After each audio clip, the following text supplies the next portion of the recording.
The Cincinnati Bengals exceeded the expectations of just about everybody in 2021. Not only did they win the division, but they also won the AFC and came up just a little bit short there in the Super Bowl. So what are we going to see here in 2022? Is the young team going to use that Super Bowl appearance as a building block or potentially maybe a Super Bowl hangover? Let's take a look at the Bengals futures odds for 2022, and I'll give you my best bet. You're going to want to stick around for this one. Okay, so if you're placing a futures bet this season, make sure you are using the futures odds comparison tool over at VegasInsider.com. Get the best bang for your buck with your futures bets. Okay, so taking a look at the Bengals here to win the Super Bowl, 22-1, to win the AFC, 11-1, to win the AFC North, plus 170. Ravens are favored to win that division, and over-under win total of 10, even money on the over on that number. So if you guys have been watching any of these videos, I've probably done 15 or 16 teams, maybe a bit more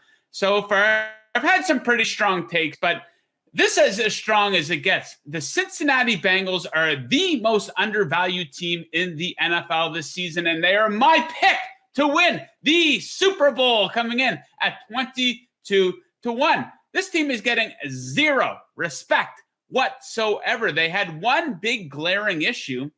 It was on full display during the Super Bowl run. That offensive line was pathetic. They were brutal, but they done a pretty good job of patching things up. Over at Pro Football Focus, they have the offensive line ranked 8th coming in to the season. And speaking of highly ranked units, they have their wide receiver group ranked 1st overall coming into the season. And who's the quarterback? Well, Joe Burrow. He's probably only going to get better going into his 3rd season. People may be sleeping on this defense a little bit too. They only got better when the games mattered most down the stretch and in the playoffs last season. So there's a lot to like about the Cincinnati Bengals. Now, I don't know if they're going to win the division. I think the Ravens come out and have a pretty strong season too. Don't really trust them in the playoffs. You know who I do trust in the playoffs? Joe Burrow, 22-1, excellent value on the Cincinnati Bengals. My bit of a surprise pick here to win the Super Bowl for the upcoming NFL season. So like I said, I have a video like this either already out or coming out for every single NFL team for the NFL season. Make sure you check them all out right here on the Vegas Insider YouTube page. Woo!